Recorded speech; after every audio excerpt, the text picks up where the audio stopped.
नमस्कार दोस्तों, जय हिंद। कैसे हैं आप? उम्मीद करता हूं अच्छे होंगे। आप सभी का स्वागत है हमारे channel easy maths with Nera sir पे। और मैं हूं आपका होस्ट, आपका दोस्त अभिषेक वर्मा। कल तक की हमने क्लास में देखा था कि हमने सिंप्लीफिकेशन के क्वेश्चन सॉल्व किए थे कल की। अभी हम दूसरी हमारी जो टॉपिक की क्लास है उसमें एवरेज पढ़ रहे हैं और यहाँ मैं आपको प्रीवियस ईयर्स क्वेश्चन कराता हूँ कि उनके लिए बेस्ट अप्रोच क्या होगी। तो इसमें कल हम क्लास में सिंप्लीफिकेशन के हमने क्वेश्चन सॉल्व किए थे और आज की जो क्लास है उसमें मैं आपको क्वाड्रेटिक इक्वेशन के क्वेश्चन सोल्व करवाऊंगा। तो ये हम जैसे जैसे क्या क्वेश्चन में आगे बढ़ेंगे ना, अपनी स्पीड अपने आप तेज होती जाएगी। तो हम फटाफट से क्वेश्चन को करेंगे। अभी धीरे धीरे आप समझ के कीजिए और आपको एग्जाम में लेकिन टाइम नहीं लगेगा, ये मैं गारंटी देता हूँ। अच्छे से प्रैक्टिस कीजिए। तो कल तक की आपने प्रैक्टिस कर ली होगी, ये इक्वेशन सिंप्लीफिकेशन की कोई कैलकुलेशन की ट्रिक्स सीखी कुछ और स्क्वायर वगैरह याद कर लिए होंगे। तो फटाफट अब आज की क्लास में जुड़ जाइए और आज की क्लास में हम क्वाड्रेटिक इक्वेशन देखेंगे। क्वाड्रेटिक इक्वेशन या द्विघातीय समीकरण क्या होता है? देखो, द्विघातीय समीकरण होता है, जैसे मान लो x का द्विघातीय समीकरण है तो उसमें x की अधिकतम घात 2 होगी। ये जनरली आपके ax square plus bx plus c बराबर 0 की फॉर्म में होते हैं। ये क्वाड्रेटिक इक्वेशन होती है। ये सब आपने 10th क्लास में पढ़ा है, यही आपसे एसएससी में पूछा जाता है। तो ये क्वाड्रेटिक इक्वेशन आपसे एसएससी में बैंक में कैसे पूछी जाती है कि इस इक्वेशन को हल करके हमें x का मान ज्ञात करना होता है। अब आप ये देखिए, ये क्वाड्रेटिक इक्वेशन है, फिर x की त्रिघातीय समीकरण भी आती है, x की चतुर्थघातीय समीकरण भी आती है।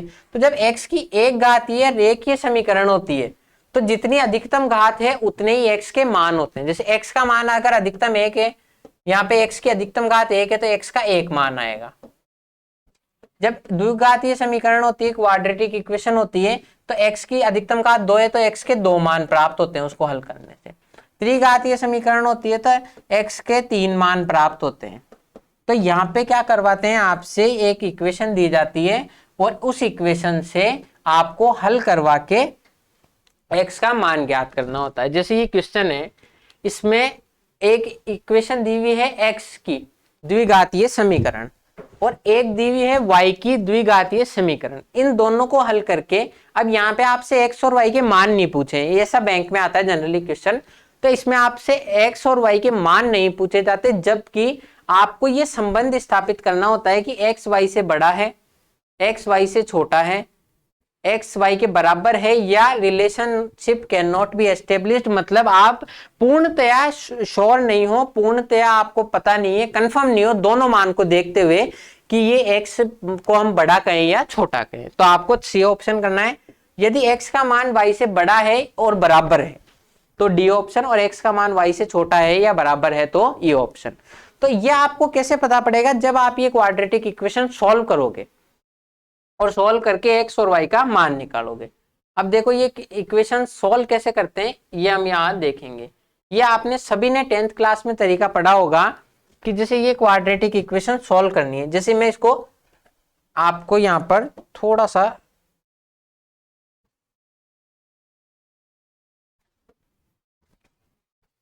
इस क्वेश्चन को यहाँ साइड कर देते हैं। अब देखो, दिख रहा है क्या ये आपको?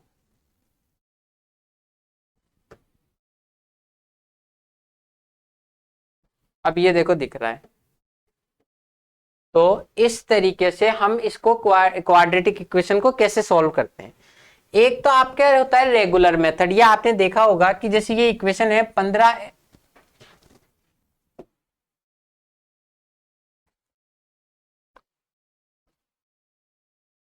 15x square minus 11x minus 4 बराबर 0।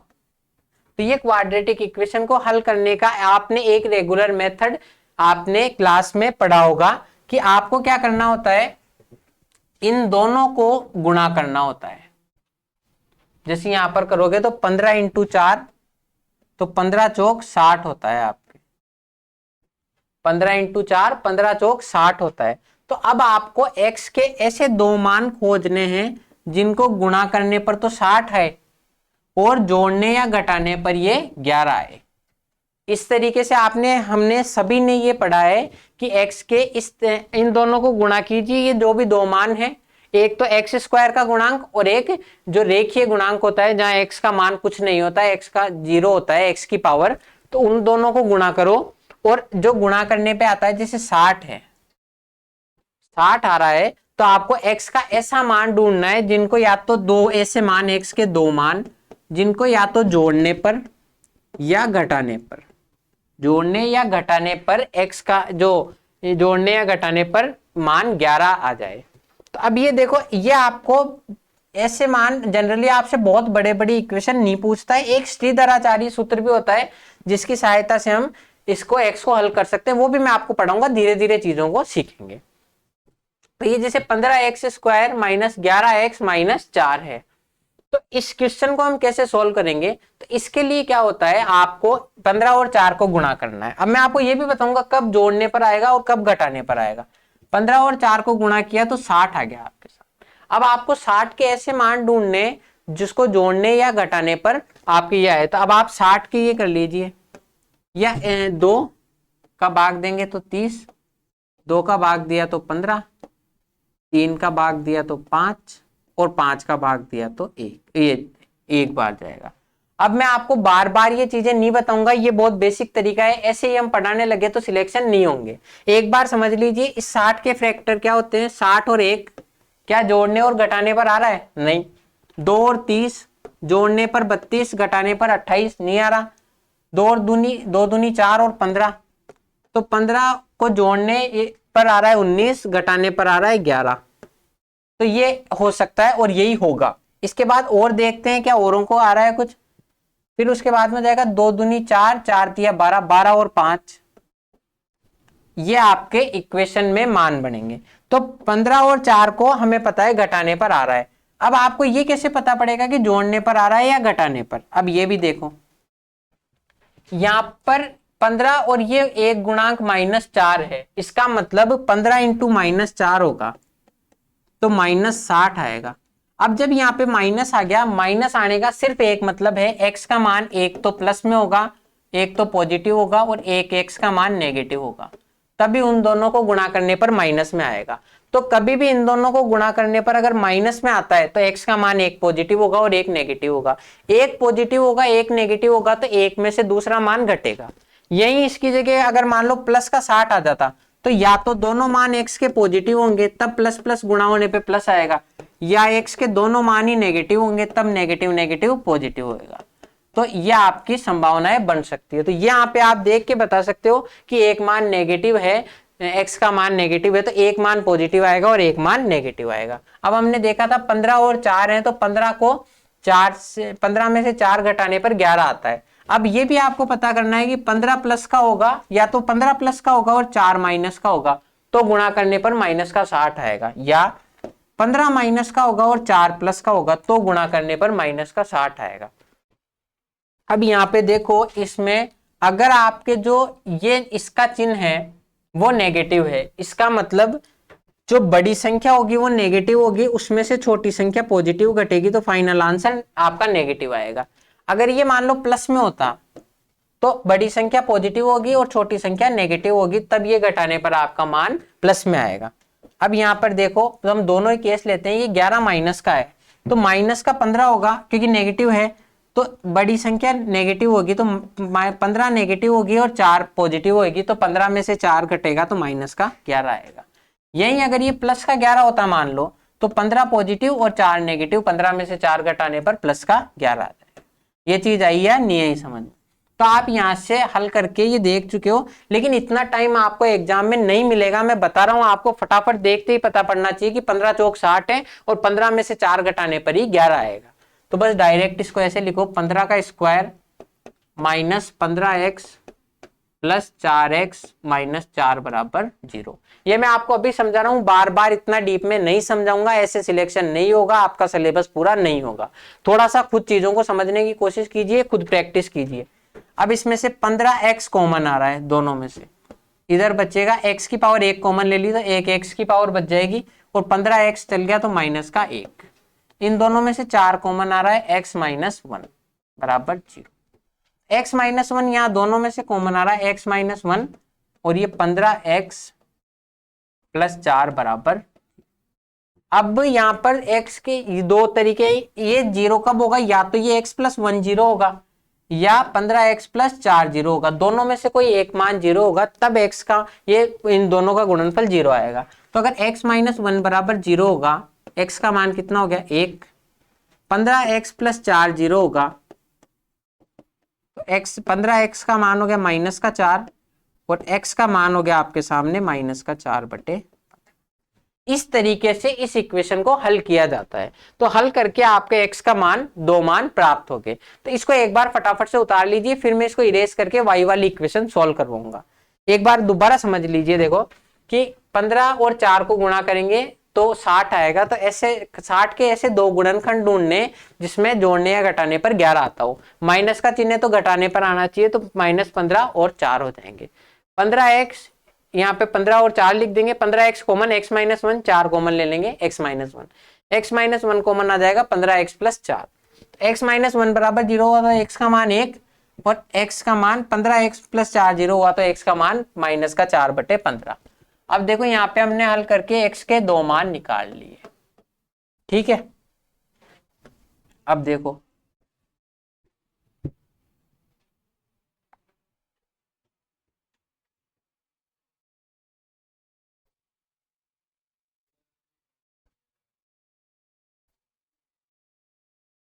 अब हम ये इक्वेशन सॉल्व करते हैं।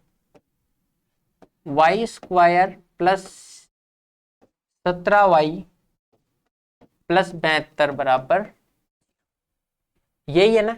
अब आपको इन दोनों को गुणा करना है, यहाँ पे 1 है और यहाँ पर 72 है, तो मतलब 72 के गुणनखंड होने चाहिए। अब 72 के गुणनखंड, अब यहाँ पे ये पॉजिटिव है तो या तो दोनों मान पॉजिटिव होंगे या दोनों मान नेगेटिव होंगे। तो ऐसे क्या होंगे, दो गुणनखंड जिनको जोड़ने या घटाने पर 17 है, तो दोनों मान पॉजिटिव होंगे तो भी जुड़ेगा, दोनों मान नेगेटिव होंगे तो भी जुड़ेगा। तो 9 × 72 होता है, 9 और 8 इसके मान हो जाएंगे, ठीक है। ये मैं बार बार आपको एलसीएम लेके नहीं बता रहा क्योंकि मैं समझता हूं इतने आप समझदार हो और इतना आप कर सकते हो। 9 और 8 होंगे।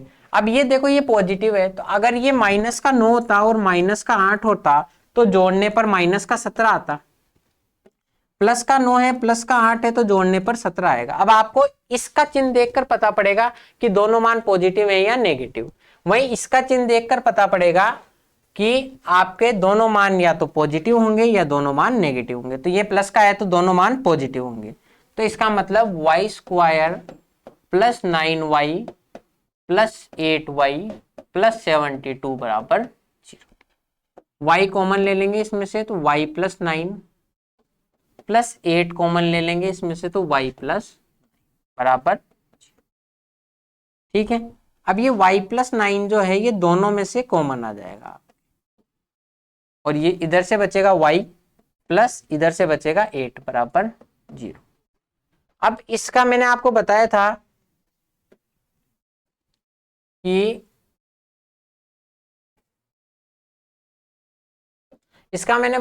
ये दोनों, इन दोनों का गुणनफल 0 कब होगा, या तो y प्लस 9 बराबर 0 हो या y प्लस 8 बराबर 0। तो y प्लस 9 बराबर 0 हुआ तो y का मान माइनस 9 कैसे, y प्लस 9 बराबर 0, y बराबर ये 9 इधर चल जाएगा माइनस का 9 और y प्लस 8 बराबर 0 तो y का मान माइनस का 8, ठीक है। अब देखो y के, हमारे पास x के भी दोनों मान है और y के भी दोनों मान है। अब हमें जज करना है इसमें क्या होगा। अब देखो ये आपने समझ लिया कैसे करते हैं। 72 है तो 9 और 8 इसके गुणनखंड हो जाएंगे, ये प्लस में है तो दोनों मान प्लस में होंगे। इसके बाद में y कॉमन ले लो, y प्लस 9, 8 कॉमन ले लो, y प्लस 9, y प्लस 9 और y प्लस 8 बराबर 0। तो y के मान माइनस 9 और माइनस 8 आ गए, ठीक है। ऐसे इस इक्वेशन को हल किया जाता है।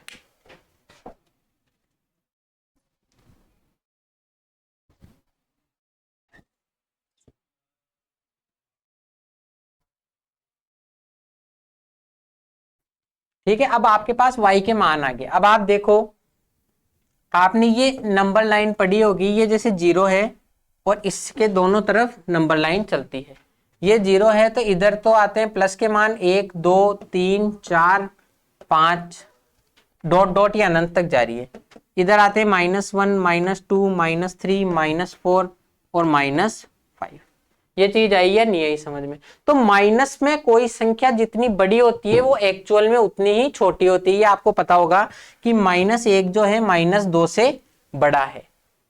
कैसे होता है ये? क्योंकि ये तो 0 से केवल 1 ही कम है और ये 0 से 2 कम है, तो ये ज्यादा कम है ना, तो ये छोटा हो जाएगा। तो इस तरीके से हम जज करते हैं कि माइनस में कोई संख्या बड़ी है ना, तो वो एक्चुअल में संख्या छोटी है। यह आपने सबने पढ़ा हुआ है, फिर भी मैं आपको एक बार रिवाइज करा रहा हूं। अब ये देखो y जो है उसके मान है -9 और -8। अब आपको दोनों मान का कंपेयर करना है। प्लस का 1 है तो ये डेफिनेटली इन दोनों से बड़ा है, तो x का मान यहाँ पर x का मान y से ये 1 तो दोनों मानों से बड़ा है, ठीक है। अब माइनस का 4/15 है। अब आप देखो ये जो 4/15 है, माइनस में 0 पॉइंट समथिंग होगा, क्योंकि माइनस में 15/15 होता ना तो जाके कहीं -1 होता, लेकिन ये तो 1 से कम है, 4/15 है तो 0 पॉइंट समथिंग समथिंग होगा। तो इसका मतलब ये माइनस में 0 पॉइंट मान लो कुछ भी 32 या ऐसे कुछ होगा मान, ठीक है। अब ये माइनस में 0.32 -9 से बड़ा ही होगा, क्योंकि ये 9 बड़ा है लेकिन 9 माइनस में बड़ा है, तो ये माइनस का पॉइंट ये एक्चुअल में बड़ा हो जाएगा। मतलब ये संख्या -1 से भी छोटी है, और -1 जो है वो 1 से छोटी है, तो असलियत में ये संख्या पॉजिटिव में देखा जाए तो ये -1 से बड़ी है। ये संख्या 4/15 1 से छोटी है, तो माइनस में -4/15 -1 से बड़ी होगी, और -1 9 और 8 से बड़ा है, तो ये संख्या भी दोनों से बड़ी होगी। अर्थात x का मान 1 -9 और -8 से बड़ा है, x का मान -4/15 -9 और -8 से बड़ा है, तो x के दोनों मान y से बड़ा है, तो x का ये सीधा सा संबंध आ गया आपके साथ, x जो है बड़ा है y से। Option number. समझ में आया ये क्वेश्चन कैसे होते हैं? आपको क्वाड्रेटिक इक्वेशन को हल करना है, दोनों आपके सामने हल करना है, दोनों मान निकालने और फिर संबंध स्थापित करना है कि x का मान बड़ा है या छोटा है। तो ऐसे ही इन क्वेश्चन को हल करते हैं। ये देखो बहुत टाइम कंज्यूमिंग है, आपको फटाफट इनको करना पड़ेगा। जैसे आप अगला क्वेश्चन देखो,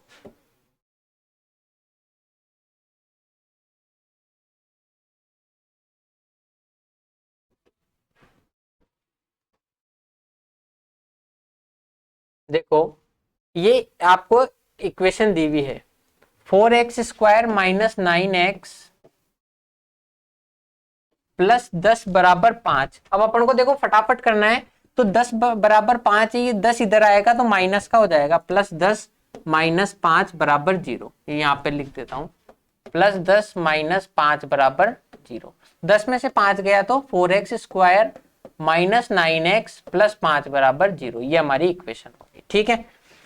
ये आई या नहीं आई समझ में? और दूसरी इक्वेशन को बाद में करेंगे, चलो पहले इसको हल करते हैं। अब ये इक्वेशन है ना, मैं आपको पूरा हल करके नहीं बताऊंगा, टाइम बहुत ज्यादा लगता है उसमें। यहां पर देखो फटाफट आपको भी इसी तरीके से करना है, उतना हल नहीं करना। अरे यार वापस लिख देता हूं एक बार, 4x² - 9x + 5 = 0। अब ये चीज आपको देखते ही पता पड़नी चाहिए कि 4 और 5 को गुणा करना है, कि जोड़ने या घटाने पर ये आए, तो ये पॉजिटिव है तो जोड़ने पर ही आएगा। अब 4 और 5, 4 पंजे 20 है, तो 20 के क्या गुणनखंड होंगे? 4 और 5 ही हो जाएंगे, जोड़ दो। 4 और 5 9 होते हैं ना जोड़ने पर, आपको पता है जोड़ने पर ही आएगा। अब ये y का मान माइनस में है, इस x का गुणांक माइनस में है, तो दोनों मान नेगेटिव होंगे, तभी तो जुड़ने पर नेगेटिव मान आएगा। यहां से आपको पता पड़ेंगे कि दोनों मान पॉजिटिव है या दोनों मान नेगेटिव, और यहां से ये पता पड़ जाएगा कि दोनों मान कैसे हैं, पॉजिटिव है या नेगेटिव, ठीक है। अब यहां पे क्या करेंगे, 4x² - 4x - 5x + 5 = 0। गुणा किया, 4 और 5 ही गुणनखंड होंगे, ये नेगेटिव है तो दोनों मान नेगेटिव होंगे। इसमें से कॉमन ले लिया 4x, x - 1, इसमें से माइनस का 5, x - 1। यहां पे से आपको ऐसी चीज कॉमन लेनी है कि जो यहां पर आया है वही कॉमन आपके यहां पर आए, तो x - 1 तभी लास्ट पे कॉमन आएगा, और 4x - 5 = 0। अब x माइनस वन, या तो x माइनस वन 0 होगा तो x का मान 1, x का मान 1, या 4x माइनस 5 बराबर 0 होगा, 4x का मान हो गया 5, x का मान कितना हो गया 5/4, x का मान 1 आएगा या 5/4। ये चीज आई है नहीं है समझ में, 4 और 5 गुणनखंड हो जाएंगे।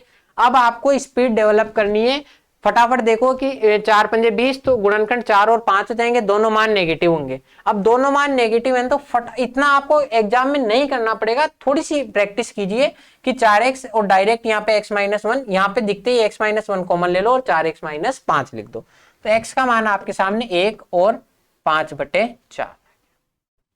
ठीक है, अब y वाली इक्वेशन सॉल्व करते हैं।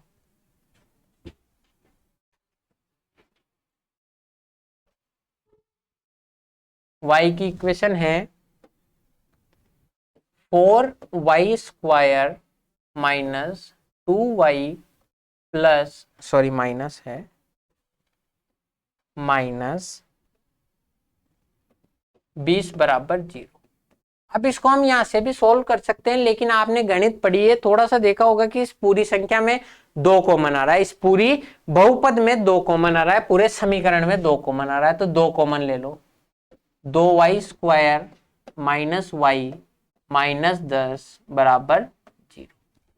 ठीक है, ये आया या नहीं आया समझ में, 2 कॉमन ले लिया। अब ये 2 इधर भाग में चल जाएगा, 0 में 2 का भाग दो तो कोई फर्क पड़ेगा क्या, नहीं पड़ेगा, बराबर 0।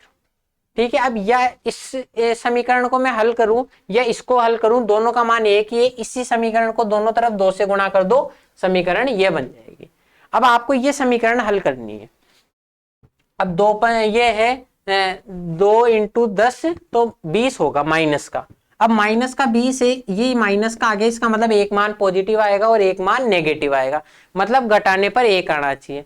तो 20 के ऐसे क्या गुणनखंड हैं जिनको घटाने पर 1 आए, तो 5 और 4, 5 और 20 होता है ना, तो 5 और 4 हो जाएंगे। अब देखो 2y स्क्वायर, अब ये y का मान, y का गुणांक नेगेटिव है, इसका मतलब बड़ी संख्या नेगेटिव होगी और छोटी संख्या पॉजिटिव होगी।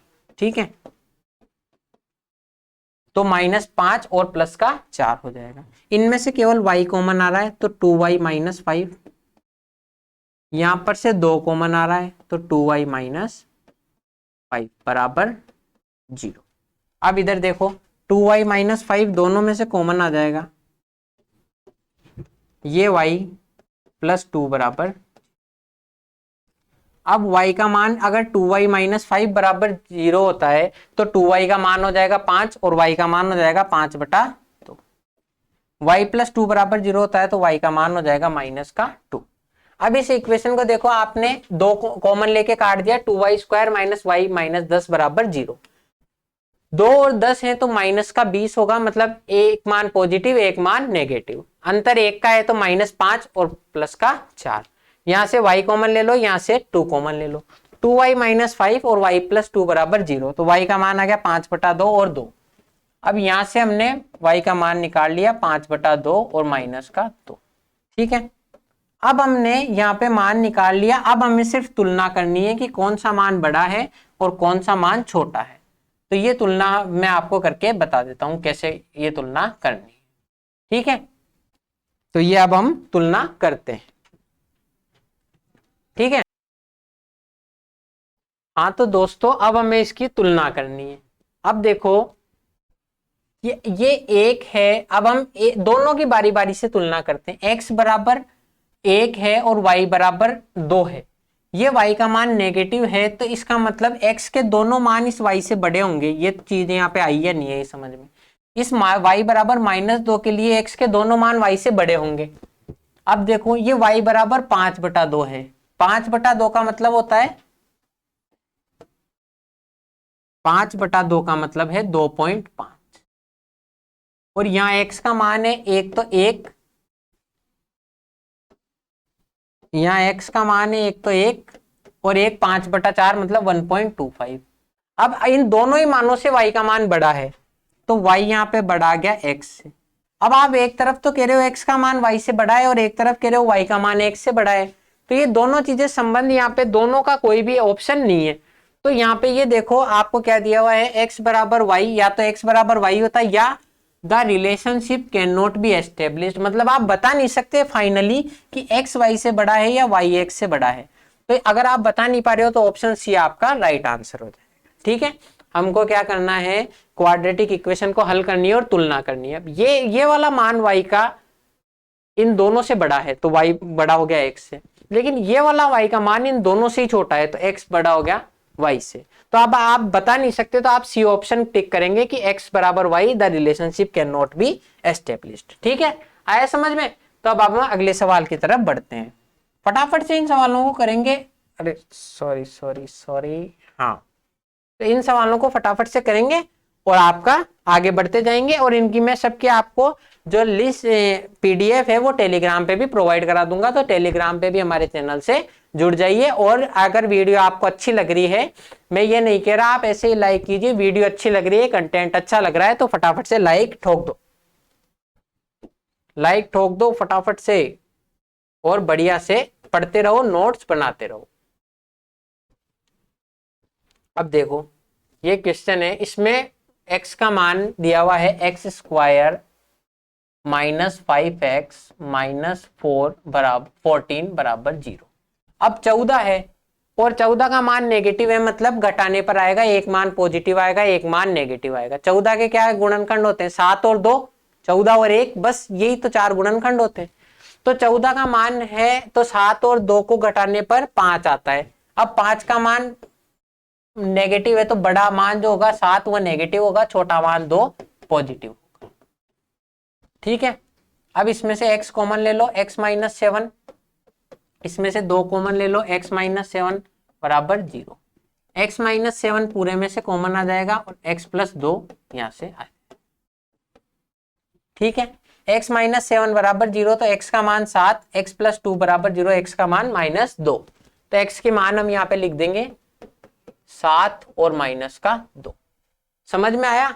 14 है तो 7 और 2 इसके गुणनखंड हो जाएंगे, जोड़ने या घटाने पर -5 आना चाहिए। एक मान पॉजिटिव होगा, एक मान नेगेटिव होगा। अब ये x का मान -5 है तो बड़ा मान नेगेटिव होगा -7 और छोटा मान पॉजिटिव होगा। x कॉमन ले लो, x माइनस 7, 2 कॉमन ले लो, x माइनस 7, x माइनस 7 पूरे में से कॉमन आया, x प्लस 2, x माइनस 7 बराबर 0, तो x का मान 7 और x प्लस 2 बराबर 0, तो x का मान -2। अब यहाँ पे देखो आप थोड़ी सी प्रैक्टिस करोगे ना, आपको अपने आप दिखने लग जाएगा कि यार 14 है 5 है तो 7 और 2 मान हो जाएंगे। अब 7 और 2 मान है, यहाँ पे आप इसको कैसे करोगे, देखो 7 का मान यहाँ पे नेगेटिव आएगा। अब अगर आप थोड़े से और गहन समझने लगे कि यहाँ पे x का मान नेगेटिव आएगा तो फाइनली x का मान पॉजिटिव आएगा और y का मान दूसरा मान -2 आएगा। तो इसको देखते ही इक्वेशन को आप 3 सेकंड के अंदर भी बता सकते हो कि 14 है, 7 और 2 होंगे, यहाँ पे 7 का मान नेगेटिव तो ओरिजिनली 7 का मान पॉजिटिव आएगा, 2 का मान नेगेटिव आएगा। ऐसे इस इक्वेशन को हल करना है, ऐसे पूरे लेके ही नहीं बैठना, ये सिर्फ आपको समझाने के लिए। एग्जाम में ऐसे करोगे सारे क्वेश्चन भी नहीं कर पाओगे। दूसरा देखो y का मान है 343 का मान की पावर 1/3। अब मैंने आपको कहा था आपको सारी जो है इक्वेशंस याद होनी चाहिए, इक्वेशन सारी ए क्यूब स्क्वायर ये याद होने चाहिए। तो ये 343 काय का क्यूब है, 7 का, तो इसकी पावर इसको लिख सकते हैं 7 का क्यूब पावर 1/3, तो y बराबर 7 हो गया। ठीक है, तो यहाँ पर डायरेक्ट y बराबर 7 हो गया। अब इसमें देखो आपको और भी टाइम कम लगा, डायरेक्ट आपको याद है 7 का क्यूब है, अब ये भी पॉजिटिव है तो y का मान 7 पॉजिटिव होगा। अब देखो आपने दोनों मान निकाल दिए, अब तुलना करो।